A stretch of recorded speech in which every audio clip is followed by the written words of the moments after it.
Hello everyone, welcome to another episode of Echoes. Today we have a renowned geologist, Dr. Tapas Bhattacharya, who is going to educate us on the geological sciences and his experiences. Welcome, sir. Thank you for your time. Can you briefly describe your research journey and your area of expertise? Well, initially I started with a subject in geology called structural geology, which looks at the crustal scale architecture of the structure. Okay, the orientation of beds and other things, and that ultimately integrates to form a large scale understanding and modeling of major features on the Earth's crust. Those are the mountain chains. So initial was to look at simple rocks outcropped in the field, gather data, do statistics, generate models, and then integrate into a larger model which will lead to understand how mountains came into being and what has happened to it. So that is how I started as a student, as a master student, and while doing my PhD research, it expanded a little because I was exposed to a modern approach to earth sciences, which was not at that time but that rigorously practiced in India. There are many limitations, technology and expertise. So from there on, I started to branch out into looking into the chemistry of the rocks and also some signatures that are recorded magnetically in the rock, the paleomagnetism.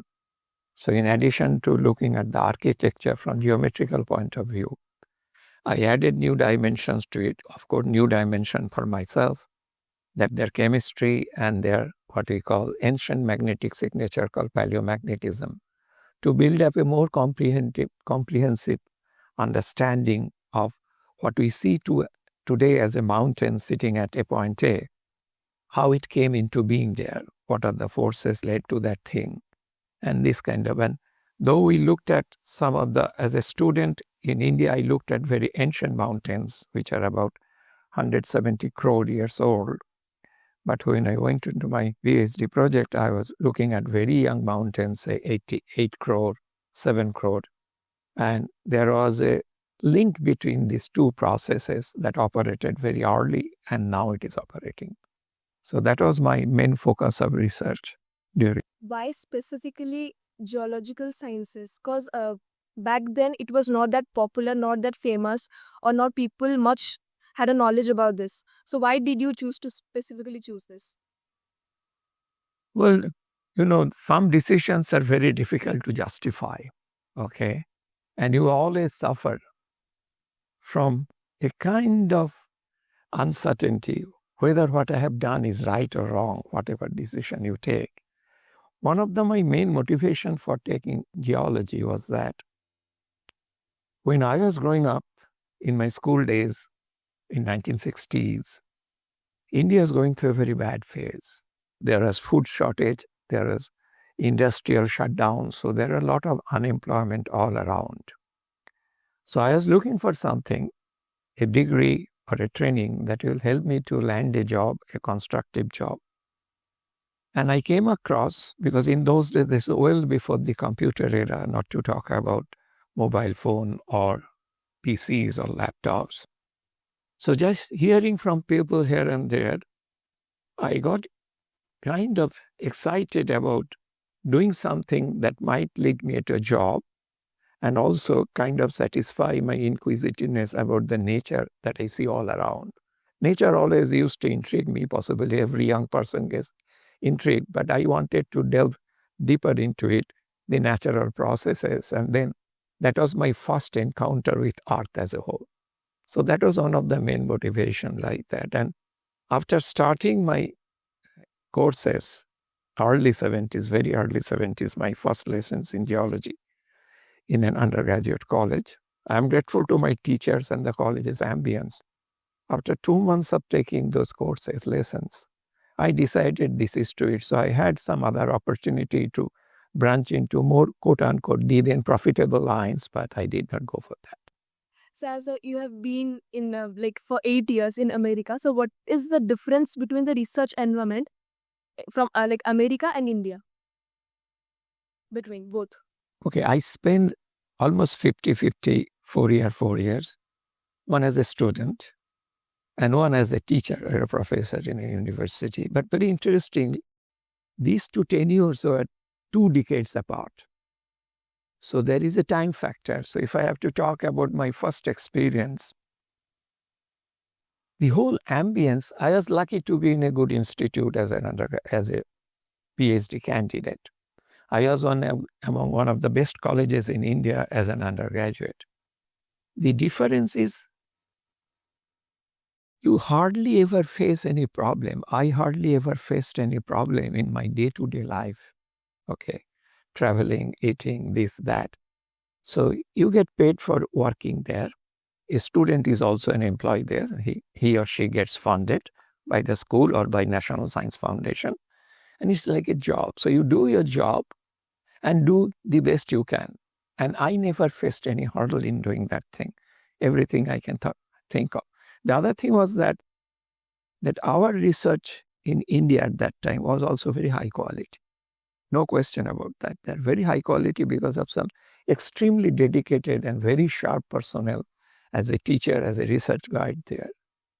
But the difference was that they did not have many avenues to attack the same problem from many different angles. So they have to toe on what has been done 10 years back because though they are aware of it, but they cannot employ those techniques because we lacked very drastically technologically. That was a big jump when I arrived in US, and you see, whatever I read in the papers, I can do this here. So I can look at the problem from many different angles. And the tremendous independence of your thought and do whatever you like. But you have been always monitored whether you are misusing your freedom. So that was the major difference I found when I first arrived there to do my research. So what are the biggest challenges a geologist faces when he or she gets into the field or during the field? What are the major challenges, basically? The nature of field studies and the support you receive for field studies has gone through a revolution in India. When we are doing our master's dissertation, or when we have been taken to field in a joint field trip by the college teachers, we had about 4 such trips, 3 in the undergraduate, 1 in the postgraduate. The life was completely different. Survival was a major issue there. The food, the place to stay. Face the hostilities at time. Mostly the neighbors used to be friendly, but an unknown person may be taken very carefully by the neighbors. And the fear of wild animals. They're all there. Because nowadays, the students, the first concern about a group of students going out in the field is their comfortable living. So they have a nice place to stay, have a nice bathroom after the day's long field work and wash. That was beyond imagination in our days because most of the times I have spent in my field days in India days or months without any bathroom or anything like that. You just survived. You just survive. You have to cook your own food, buy your own supplies. Language is a barrier. If you go to South India, you cannot communicate. If you go to Rajasthan, you cannot communicate. How did you manage with that? Well, just at times, in Rajasthan, I have many such things. Many places I stayed in Rajasthan, which are about, you have to first walk for 2 hours to reach the nearest bus stop. And maybe there are 2 buses, and that bus ride will about half an hour take you to a major. It's not a major, it's a town where you can buy some supplies, okay? So when you get inside those areas, they do not even understand Hindi. So at times they used to speak in their language. I used to speak in my mother tongue. Yes, but I could make them realize what I want. And soon they get used to it because they get to know that my requirements are very little. So it doesn't matter. So this is personally, I'm curious about it. Is Africa breaking apart? And as Indians, should we be concerned about this? No, Africa breaking apart, you are talking about in the sense of tectonics. There are many opinions on that. The eastern side of Africa, that is started from Ethiopia, Somaliland, Ethiopia, then the Tanzania, part of Uganda, Kenya, and further south, there is a place, is a linear track called Rift Valley. And Rift Valley is widening, that is, the continent is getting thinner. And the models are such that the eastern side of it will break apart from major part of Africa, making a Somali plate. But how far it will go away from Africa is still a matter of great debate. So many people say, though they will break away, they might not form a very separate, distinct entity miles away. So all the modelings are kind of very conservative about making predictions. They are opening, and many authors believe Africa, instead of a single plate, it's a double plate. Western side Nubian plate, eastern side Somali plate. But still, most of the models still about, say, coming 70 million years, that is 7 crore years. We don't see Africa, eastern part has traveled so far from Africa. So is it affecting the civilization of Africa or any sort of... The rifting is taking place in a scale that is way order of magnitude higher than evolution of human civilization. So unless you go to the beginning of human life, okay, since then, there is not much has changed, okay. That at the very early part, the dispersion of humans from the so-called East Africa, okay, or Luvigorge and all things. But they were at times driven by some tectonic controls, but now I don't see any, because now humans are too technologically advanced, they don't worry. They can communicate, something like that. So being an experienced one, how has earth science changed over time? Well, I have seen earth science for only about 52 years. So that is not a very great time. But in this 52 years, earth science has come to a very major paradigm shift. When we were about to join college, and during my college days, before I got into the master's program, earth sciences went through a great revolution called Tectonic revolution. And that revolution also made aware of importance of studying or involving or incorporating other branches of science like physics in the form of geophysics, chemistry in the form of geochemistry, and biological sciences in the form of paleontology. So earth sciences become more and more interdisciplinary and seeking help. And so far it has gone such an extent that geophysics and geochemistry and geobiology has become separate subjects altogether. There are many departments in very major universities in the US who have departments named after that, geobiology or geochemistry, not geosciences. So it has expanded in horizon to understand better, not only about Earth, but about the evolution of the solar system. Because now the very staunch scientists like the physicists or chemists, okay, they look into matter and energy. In order to understand Earth better, they had to look into the extraterrestrial object, their physics, their chemistry. So we are learning more about Earth by studying the extraterrestrial objects. And people are searching for evidence of extraterrestrial life, and possibly they claim they have found something, some bacteria in Mars. So it has expanded drastically, and that is for the good of us. Because at times we had to stop somewhere. We cannot go further because we don't need. Now they have shown us way. Okay. So being a student of this field, personally, what we face the major challenges, apart from academics and books, what other soft skills do we need to require? Like apart from books, apart from academics and everything. The basic soft skills that we need to basically survive in any situation we are in or any challenges. One thing I can tell you, just not because I am in geosciences, my experience, good 40 years plus, in the teaching profession, I find irrespective of your interest in whatever branch of knowledge, I'm not saying only science, students should develop a little more patience. They should be able to pursue something for a longer than the time they initially think they are comfortable with. Because to break into new things, you have to break the threshold. If you talk about science, about thermodynamics threshold, you have to cross. That to cross that threshold, you have to put time and effort, something like that. This is most important part of any learning process, be in any branch of science. And there is no substitute for hard work. In the initial phase, when you are learning something, you have to learn, memorize so many things. Don't give up. Because unless you invest, you won't get interest. So you have to do. But again, by the soft skills also I mentioned, I meant like the computational or street smart. You being so what? Treatment is mainly for job market or corporate thing. Okay. Soft skill, it is mandatory now. You should be very comfortable with the computer keyboard. You should be very easily able to type thing, not biped typing like this, 2 finger. You have to do the typing at a rapid thing because everything is now in English script, numerous. So you have to be very skilled in knowing the keyboard, and you should be aware of the most commonly used softwares. And again, in this world of chat GPT, many of the students, personally us, who are actually creative, face challenges and face like people who are not that efficient or something. They come up with something creative with using the chat GPT and all the AIs. So how to tackle that?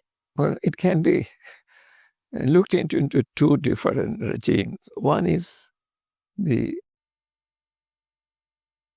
making the individuals aware of their inherent skills. If you are skilled one, you don't need anybody else, be it a machine or man, to think for yourself. This is your self-realization, first of all. And second thing is that develop methods. People are doing all kinds of softwares. You have to get clearance to weed them out, to make a distinction between the original and the chat GPT. But it's very difficult because the chat GPT people, the artificial intelligence, one of the founders got so frustrated. So they just retired from that thing. It's very difficult. So I think in our country, we have to rely more on the individual's integrity. That you should do it yourself. You can get a wow and a pat on your back for once, but it will not make you, yes, something like that. And only other thing you must ask yourself, so that means I don't have any creativity. I am borrowing it again. Which I cannot do naturally, I do it artificially. Does that imply that I cannot do it? So I like to think like that. So this is the question from our department actually. As now this generation are experiencing climate change, meanwhile some visionary like Elon Musk are planning to inhabit Mars. On the other hand, many of our working very hard to protect what we have, like protect this correct Earth. As a geologist, where do you see Earth 50 years from now? You know, the earth includes its civilization, or you are just talking about solid earth. That's one thing. Because, so you think about earth and its civilization, that means interaction among people, among nation, among culture, among languages. I don't see in 50 years much changes there, because my experience for the last 6 decades showed me that it is going into some upswing and downswings. Okay, sometimes when we are student, India, my state, my city, most of part of the world during the 60s and 70s went to an upswing after the Great War, Second World War. But then 80s, it is kind of stabilized. Then it started in a downswing, crisis of civilization. The philosophers called this is the era of post-truth. Okay, so I think this is possibly a pattern that Earth repeated. There will be a good time. People are less of an enemy to each other. The nations and the countries learning to stay together, and then again, some people wants to dominate and other things. So civilization was, I don't think much of a change. There will be certain time periods when we will be relatively more peaceful, and certain times we will be all disturbed. And if we are disturbed, that will be reflected in all our activities, our productivity, our cultural things. So it will go like that. Building a colony in Mars It's a very good science fiction story. I'm not belittling the science. Well, science applied to human use is technology. So I can create a colony there, but how much helpful it will be to deal with these billions of people on Earth. And while on Earth, we have so many major problems that are man-made and that can be easily avoided. So I think for the sake of science, you have to keep a balance on your scientific investments and interest. To quench your curiosity, we must explore the new frontiers in space. But we must not forget, and as somebody said about some other person, his head was up in the cloud, but his feet were firmly on the ground. So we should not forget that.